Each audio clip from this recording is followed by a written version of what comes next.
Astrologically बहुत सारी चीज़ें ल्यू मेल एंड फीमेल के लिए फेवरेबल हैं, बट एक चीज़ जो इस हफ्ते सामने आएगी, एक इवेंट है एस्ट्रोलॉजी में, सैटर्न डायरेक्ट होगा। This is a big event. आपका कॉन्फिडेंस लेवल, आपकी ब्रेवरी एंड आपकी जो मैच्योरिटी है, संजीदगी एंड मैच्योरिटी, वो अपने पीक लेवल पर होगी। हर साल 5 महीने जब ये रेट्रोग्रेड रहता है तो आपके लिए कुछ फेवर्स देता है। जब डायरेक्ट हो जाएगा तो आपको तंग करेगा, तो ऐसी तंगी अब आपको 2025 तक फेस करनी पड़ेगी। बट हर साल ये 7 महीने डायरेक्ट रहेगा, 5 महीने रेट्रोग्रेड चलेगा।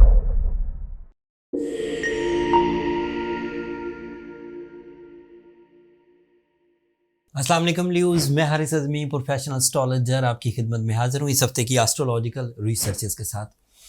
ये हफ्ता अक्टूबर की 29 तारीख से शुरू होकर 5 नवंबर तक चलेगा। इस हफ्ते में एस्ट्रोलॉजिकली बहुत सारी चीज़ें ल्यू मेल एंड फीमेल के लिए फेवरेबल हैं, बट एक चीज़ जो इस हफ्ते सामने आएगी, एक इवेंट है एस्ट्रोलॉजी में, सैटर्न डायरेक्ट होगा। This is a big event. पिछले कोई 5 महीनों से सैटर्न रेट्रोग्रेड था। अब वो जब डायरेक्ट होगा और आपके 8th एंगल पर डायरेक्ट होगा तो वो थोड़ी नेगेटिविटी क्रिएट कर सकता है। मैं तफसील अभी वीडियो में बयान करूँगा। पहले अच्छी खबरें सुनाता हूँ आपके लिए। आपका रूलिंग प्लैनेट सूरज 4th एंगल पर है। साल में एक दफ़ा उसने 4th एंगल पर से गुजरना होता है। ये उसके फ्रेंडली मोस्ट एंगल में से एक एंगल है। जिस एंगल पर इस वक्त सूरज है आया हुआ है, जिस एंगल पर से इस वक्त वो सफ़र तय कर रहा है अपना ऑर्बिटल मूवमेंट, उसी एंगल पर मार्स है। एंड वो टेक्निकली उस एंगल पर 2 साल के बाद एक दफ़ा आता है और बहुत प्रोडक्टिव होता है। प्रॉपर्टी बाइंग के लिए, घर को बड़ा करने के लिए, रिहाइश तब्दील करने के लिए, ज़िंदगी की कंफर्ट को एंजॉय करने के लिए, फ़िज़िकल स्ट्रेंथ इन्हेंसमेंट के लिए ये एक बेहतरीन कम्बिनेशन है 2 प्लैनेट्स की, सूरज और मार्स की। एक तीसरा प्लैनेट भी आपके 4th ही एंगल पर है। By rules of astrology, mercury आपके लिए माइंड एबिलिटीज़, आपकी प्लानिंग, आपकी क्रिएटिव स्किल्स एंड आपकी कम्युनिकेशन स्किल्स को फेवर करेगा। सो ओवरऑल देखा जाए तो आपके लिए आपकी पर्सनैलिटी, आपकी नेचुरल एबिलिटीज़, आपका कॉन्फिडेंस लेवल, आपकी ब्रेवरी एंड आपकी जो मैच्योरिटी है, संजीदगी एंड मैच्योरिटी, वो अपने पीक लेवल पर होगी अगले कुछ दिनों में। बल्कि अगले कुछ दिनों में नहीं, 29 अक्टूबर से ही सो ऑन।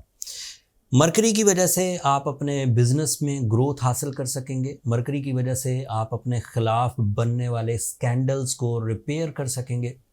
मरकरी की वजह से लोगों की राय को आप अपनी राय के साथ मर्ज कर सकेंगे। मरकरी की वजह से आप एजुकेशनल एक्टिविटीज़ कर सकेंगे। मरकरी की वजह से आप एक कम्युनिटी को लीड कर सकेंगे। मार्स की वजह से आप कंफर्टेबल रहेंगे, प्रॉपर्टी बाय कर सकते हैं या इन्वेस्टमेंट्स कर सकते हैं, जॉब स्विच कर सकते हैं, सरकारी सतह के कोई काम हैं तो वो डील कर सकते हैं। अपने अंदर कोई एंग्जाइटी है, वीकनेसेस हैं, सेंसिटिविटीज़ हैं, ओवर थिंकिंग है, फ़िक्रमंदी है, तो उसे आप रिपेयर कर सकेंगे।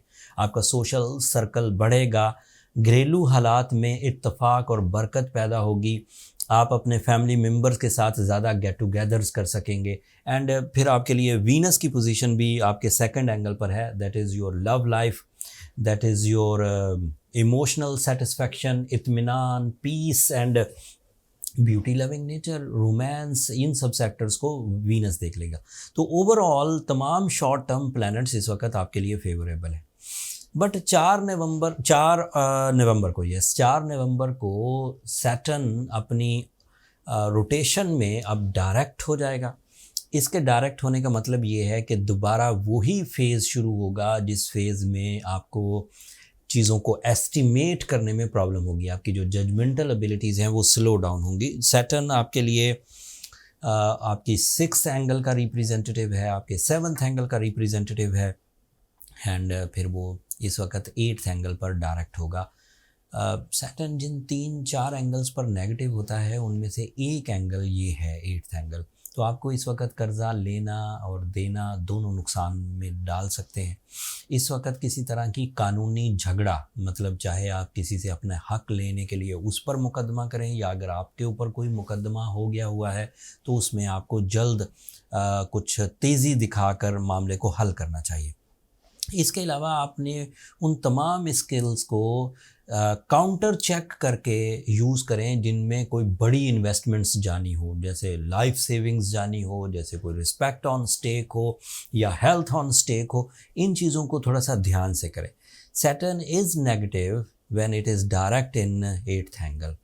तो तोहमत से भी बचिए, लोगों के ऐसे मामलात जिसमें अंदेशा हो तसादुम का, जिसमें अंदेशा हो कोलिजन का, उससे ज़रा मोहतात रहिए। ये एक लॉन्ग टर्म प्लैनेट है, लंबा चलेगा। अब जून 2024 तक अब ये इसी एंगल पर डायरेक्ट रहेगा।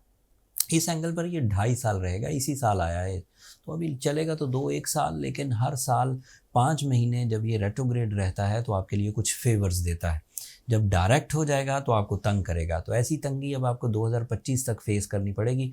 बट हर साल ये 7 महीने डायरेक्ट रहेगा, 5 महीने रेट्रोग्रेड चलेगा। जो लोग अपनी ही सलाहियतों से, अपने इरादों की ताकत से, अपनी प्लानिंग से, अपने एक्सपीरियंसेस से, अपने अवेलेबल रिसोर्सेज से, अपने स्पिरिचुअल बिलीफ से, अपनी सराउंडिंग या टीम वर्क से अपने मामलात ज़िंदगी को सीधा सीधा लेकर चलें, कामयाब ज़िंदगी गुजारें, सेहत और तंदुरुस्ती के साथ, फाइनेंशियल अचीवमेंट्स करते हुए, लव अचीवमेंट्स करते हुए, फेस वैल्यू या अथॉरिटीज़ के साथ, उनको कोई प्रॉब्लम नहीं है। दैट मीन्स कि उनके पास अभी रिजर्व्स इतने स्ट्रॉन्ग हैं कि इस डैमेज सीज़न को वो बीट कर जाएंगे।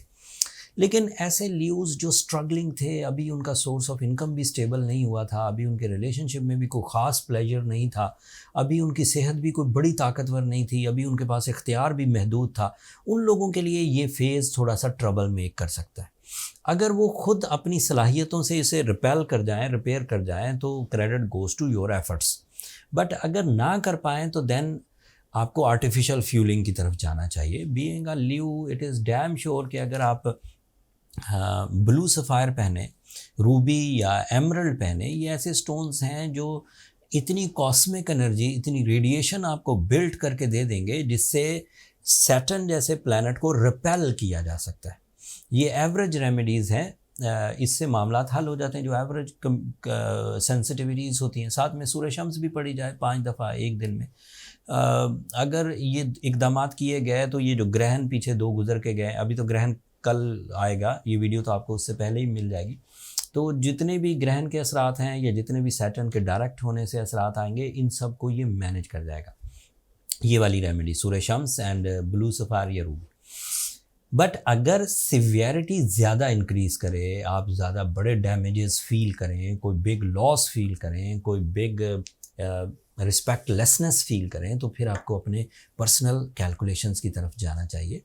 That is the right method. ये मेरा मशवरा भी है, it is my professional opinion कि चेक में रखें कि आपकी जो सलाहियतें हैं वो टाइम को शिकस्त दे सकती हैं या आप ख़ुद शिकस्त खा जाएंगे।